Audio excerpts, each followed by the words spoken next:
Good afternoon. Happy New Year's Eve to everyone. Thanks for joining me.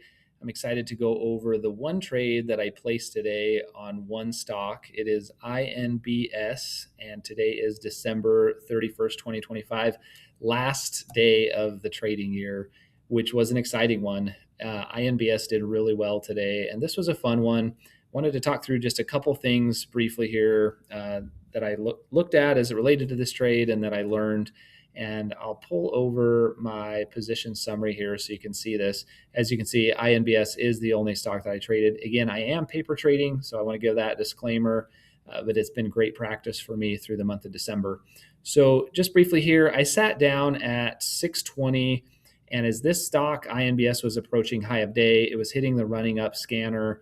I could see the high of day here. This was the pre-market high at 535.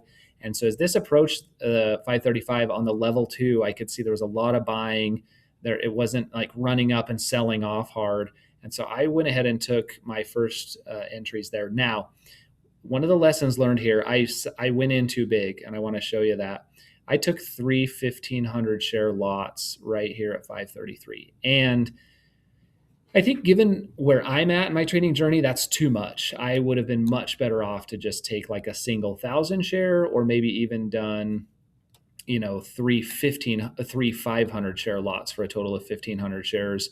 Because what this did is, with it being the last trading day, I've had a great month, I've had a great week. I didn't want to give a lot back. And so that fear, I could feel that fear setting in.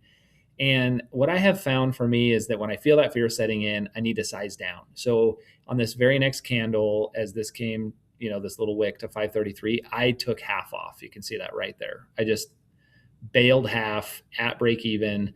It was fine. Now I'm going to show you the chart. And many of you are probably going to say, well, Royal, if you had just stayed in there, you would have made a ton of money paper trading. And that's true.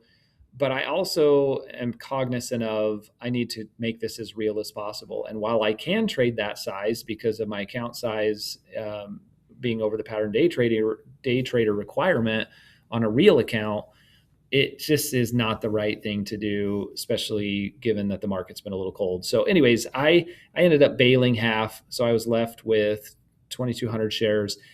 And, I've shared my rules. I expect to be wrong until I'm proven otherwise. I kind of contradicted that because I took too big of a size. Number one, I knew what my stop loss was going to be. I was going to be out at 520. So I was risking 13 cents a share, but I already knew where I would exit. And you can see that the low of the candle I entered on was 522. So my exit would have been 520, guaranteed. I just would have been out. And then I would have been looking for like a potential consolidation and then maybe move higher.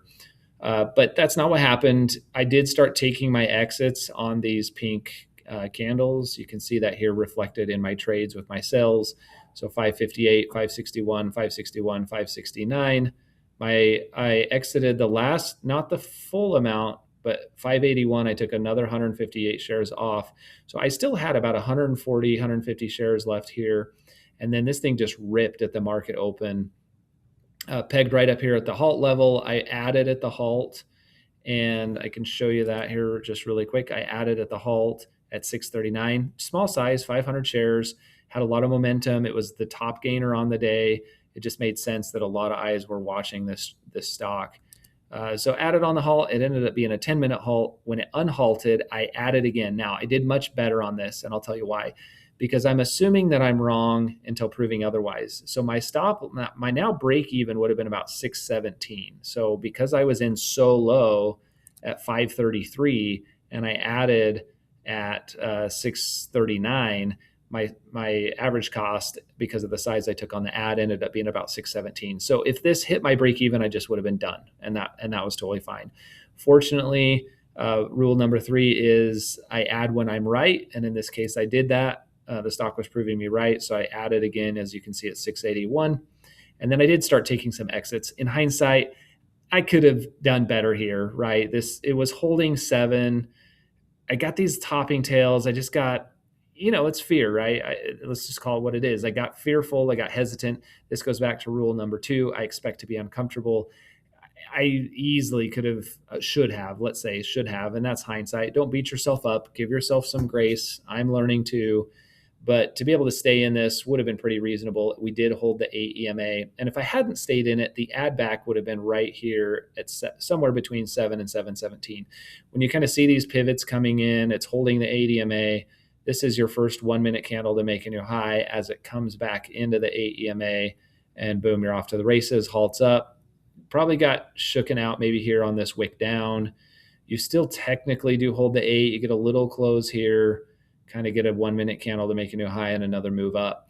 So lots of opportunity on INBS today. Hopefully some of you traded it and made some money on it. It was a great stock to trade. So as a recap, I just want to show this is where I ended up on the day. Traded one stock, INBS, up almost $1,200. Which is great. These were my entries and exits. And then the last thing I want to show, since well, I'll recap that tomorrow. We technically don't have the full month of December closed out, but maybe I'll just give you a little preview. So let's call this $1,100. If I'm going to pull over my metrics for the month of December here, so you can see this, my weekly performance metrics. And with this $1,100 day here on the 31st, that would put me up about $2,200 on the week. Pretty consistent there. 1,100 added into this would be $14,600. Pretty solid month for me as what I would consider very much still a new beginner. Again, this is on paper, and I'm just working on the process of proving to myself that I can have this kind of regular consistency versus what you see here in the October. Even though I was profitable, just red, green, red, green, red, and then massive big reds in November. This is just me getting way ahead of myself, and then kind of dialing back into, cutting my losses sooner. I only had one real bad kind of black eye here on Wednesday, December 3rd. And it's been huge. I've been super grateful, super blessed. I'm happy to share this information with you all. And I'm really looking forward to 2026. I am going to start live trading, meaning that, I'm going to stream. I don't advocate you do anything that I do or buy anything that I buy. It's for information and, kind of educational and entertainment purposes only. So I'm not advocating you do what I do, but I do want to start live trading and hopefully help some people who are looking to have success in their trading as well and seeking that consistency. And even if you're paper trading, this can help you. I can't reiterate that enough. Paper trading will help you if you make it real. It's about the seriousness that you put into it. It's how serious you take it. Are you showing up every day? So don't give up. Don't be frustrated if you're trading real money and you just can't stomach the losses anymore. That's the position that I got to. That's a position that a lot of traders get to. Then that's fine. Stop. Don't keep trading real money. Warren Buffett says the best way to get yourself out of a hole is to stop digging. So stop digging and go dial in this skill doing some paper trading. So happy New Year to all of you. I appreciate you taking some time to take a look at these trades with me.